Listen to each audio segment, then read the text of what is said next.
জুবিনদাবিহীন দেৰগাঁও দুৰ্গা পূজাৰ নাই কোনো উৎসাহ উদ্দীপনা।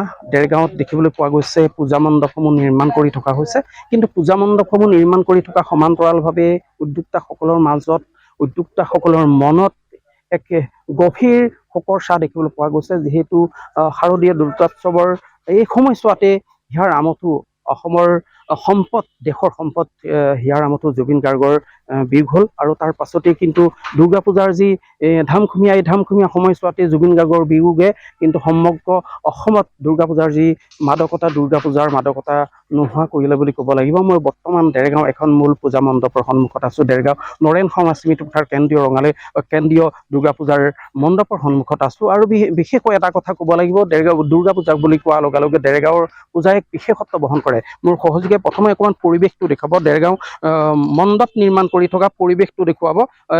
এয়া দেৰগাঁও স্মৃতি পথাৰ, নৰেন সমাজ স্মৃতি পথাৰৰ দুৰ্গা পূজাৰ মণ্ডপ নিৰ্মাণৰ এক পৰিৱেশ বুলি ক'ব লাগিব। বিশেষকৈ এটা কথা ক'ব লাগিব, দেৰগাঁও দুৰ্গা পূজা বুলি কোৱাৰ লগে লগে এক বিশেষত্ব আছে। বিশেষকৈ এটা কথা ক'ব লাগিব, পূজা মণ্ডপে এক বিশেষত্ব বহন কৰে। আৰু এই পূজা মণ্ডপ যি প্ৰতিযোগিতামূলক পূজা অনুষ্ঠিত হয়, মণ্ডপ প্ৰতিযোগিতা অনুষ্ঠিত হয়, তাত কিন্তু বিশেষত্ব বহন কৰে, এক স্থান দখল কৰিবলৈ সক্ষম হয়। কিন্তু এনে সময়ছোৱাতে দেৰগাঁৱৰ পূজা বুলি ক'লে এক বিশেষত্ব আছে, জিলাৰ ভিতৰত অসমৰ ভিতৰত এক পূজাৰ বিশেষত্ব আছে। কিন্তু এই সময়ছোৱাতে উদ্যোক্তাসকলৰ মাজত বা অসমৰ সমূহ ৰাইজৰ মাজত কিন্তু হতাশ দেখিবলৈ পোৱা গৈছে। এক মনত দুখৰ এক ছাঁ লৈ, মনত এক দুখ আৰু বেদনা লৈ তেওঁলোকে পূজাৰ আয়োজন কৰিছে, দুৰ্গা পূজাৰ আয়োজন কৰিছে, মণ্ডপ নিৰ্মাণত ব্যস্ত হৈ পৰিছে। যিহেতু আধ্যাত্মিক চিন্তা, আধ্যাত্মিক যিখিনি কাম, যিখিনি মাংগলিক কাম, সেই মাংগলিক কামখিনি অটুট ৰাখিব আৰু সমান্তৰালভাৱে পূজা আনুষ্ঠানিকতাখিনি পালন কৰিব। দেৰগাঁও বিভিন্ন প্ৰান্তত পূজা অনুষ্ঠিত হ'ব, কিন্তু দেখিবলৈ পোৱা হৈছে ম্লান পৰিল দেৰগাঁও দুৰ্গা পূজাৰ যি ধামখুমীয়া, দুৰ্গা পূজাৰ যি আনন্দ উৎসাহ, সেইখিনি ম্লান পৰা দেখিবলৈ পোৱা গৈছে। মই স্মৃতি পথাৰ, নৰেন সমাজ স্মৃতি পথাৰ পূজা মণ্ডপৰ সন্মুখত আছোঁ, উদ্যোক্তাসকল আছে। কি ক'ব, এইবাৰ কেনেধৰণৰ পূজা অনুষ্ঠিত কৰিবলৈ মনস্থ কৰা হৈছে? হয়, আচলতে শৰৎ সময়তে আহিছে, কিন্তু জুবিন অসময়ত গুচি গ'ল। গতিকে অসমীয়া শোকত ভাৰাক্ৰান্ত। এই শাৰদ উৎসৱৰ বতৰত যি উৎসাহ উদ্দীপনাৰে আমি আগবাঢ়িছিলোঁ, সকলো পূজা উদ্যোক্তাৰ দৰেই দেৰগাঁও কেন্দ্ৰীয় ৰাজহুৱা দুৰ্গোৎসৱো পৃথক নহয়। আমি বিশেষ আয়োজন কৰিছিলোঁ শাৰদ উৎসৱক আদৰিবৰ কাৰণে। কিন্তু এই আকস্মিক যি বিষাদ বাৰ্তা আমাৰ মাজলৈ আহিলে, গতিকে কথাবোৰ আমি নতুনকৈ ভাবিবলৈ বাধ্য হৈছোঁ। মনত তেনেকুৱা আনন্দ উৎসাহ নাই, তথাপিও যিখিনি আধ্যাত্মিক আনুষ্ঠানিকতা, সেই আনুষ্ঠানিকতাখিনি আমি পালন কৰিবই লাগিব। সেই হেতুকে ভক্তপ্ৰাণ ৰাইজৰ সুবিধা হোৱাকৈ আমি সেইখিনি ব্যৱস্থাহে ৰাখিছোঁ, যিখিনি আমাৰ ৰীতি নীতি পৰম্পৰা বা আমাৰ সেই আধ্যাত্মিক সংস্কাৰৰ সৈতে জড়িত হৈ আছে। বাকী অন্যান্য কাৰ্যসূচী যিসমূহ আমি ৰাখিছিলোঁ, বিভিন্ন প্ৰতিযোগিতা বা সাংস্কৃতিক কাৰ্যসূচী, সেইসমূহ ইতিমধ্যে আমি সম্পূৰ্ণৰূপে বাতিল কৰিছোঁ। শব্দ আৰু পোহৰৰ অন্য কোনো বিশেষ ব্যৱস্থা ৰখা নাই, যিখিনি ন্যূনতম ব্যৱস্থা সেইখিনিহে আমি ৰাখিছোঁ। বিশেষকৈ এটা কথা ক'ব লাগিব, দুৰ্গা পূজাৰ মণ্ডপ বুলি কোৱা লগালগ যিহেতু অসমৰ ভিতৰত বিশেষ স্থান লাভ কৰা দেৰগাঁও বহুকেইখন পূজা মণ্ডপে আছে, এই অধিকাৰ গ্ৰহণ কৰিবলৈ সক্ষম হৈছিল অনাগত সময়ছোৱাত। কিন্তু বিশেষকৈ এটা কথা দেখিবলৈ পোৱা গৈছে, এতিয়া পূজাৰ প্ৰতিযোগিতা, মণ্ডপৰ প্ৰতিযোগিতা ইয়াৰ দূৰৰে কথা, কিন্তু মানুহৰ মাজত, উদ্যোক্তাসকলৰ মাজত, স্থানীয় লোকসকলৰ মাজত কিন্তু এক হতাশাহে দেখিবলৈ পোৱা গৈছে। সত্য কথা।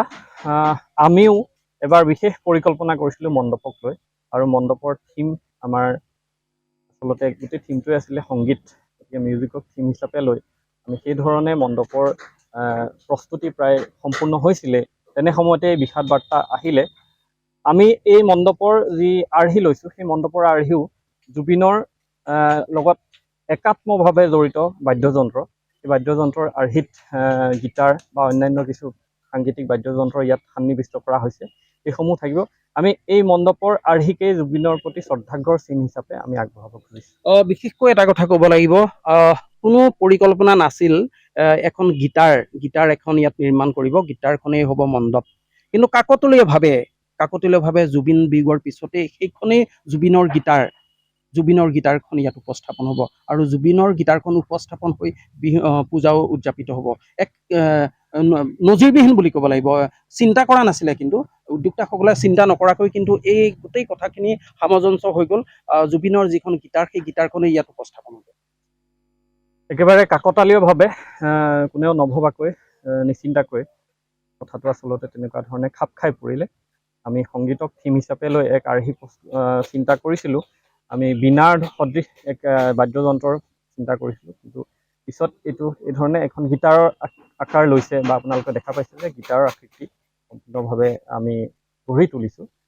গতিকে যদিও কাকতালীয় হৈছে, কথাটো মিলি পৰিছে, খাপ খাই পৰিছে, ইয়ে আমাক সোঁৱৰাই থাকিব আচলতে যে জুবিনৰ যি বিষাদ বাৰ্তা আমাৰ মাজত এতিয়া সকলোৰে অন্তৰত চুই গৈছে, তাকে আমি এই ধৰণে প্ৰতিফলিত কৰা হৈছে। হয়, ইতিমধ্যে দেখিবলৈ পোৱা গৈছে দেৰগাঁও বিভিন্ন প্ৰান্তৰ যিসমূহ ব্যৱসায়ী প্ৰতিষ্ঠান, সমান্তৰালভাৱে ব্যৱসায়ী প্ৰতিষ্ঠানসমূহতো কিন্তু দেখিবলৈ পোৱা গৈছে যি ৰাইজৰ যি সমাগম হ'ব লাগিছিল, ৰাইজৰ যি সঁহাৰি লাভ কৰিব লাগিছিল, তেনেকুৱা ধৰণৰ ৰাইজৰ সঁহাৰি বা সমাগম দেখিবলৈ পোৱা নাই। সমান্তৰালভাৱে পূজা মণ্ডপসমূহৰ ক্ষেত্ৰতো তেনে এক পৰিৱেশ দেখিবলৈ পোৱা গৈছে। ৰাইজৰ যিটো আশা, যিটো আস্থা ৰাখিছিল, যি ধৰণে পূজা ভাগ অনুষ্ঠিত কৰাৰ যিটো মনৰ যি হেঁপাহ, সেই হেঁপাহ কিন্তু উদ্যোক্তাসকলৰ নোহোৱা হৈছে, বা যিসকল শুভাকাংক্ষীসকল জুবিন শুভাকাংক্ষীয়ে নহয়, অসমৰ সমগ্ৰ ৰাইজৰ মাজত এক হতাশ আৰু বেদনাই চানি ধৰিছে বা ঢাকি ৰাখিছে। এই সময়ছোৱাতে কিন্তু মাংগলিক যিখিনি ৰীতি নীতি, সেই ৰীতি নীতি অক্ষুণ্ণ ৰাখি দেৰগাঁও প্ৰতিখন পূজা মণ্ডপে পূজা অনুষ্ঠিত কৰাৰ এক সিদ্ধান্ত গ্ৰহণ কৰিছে।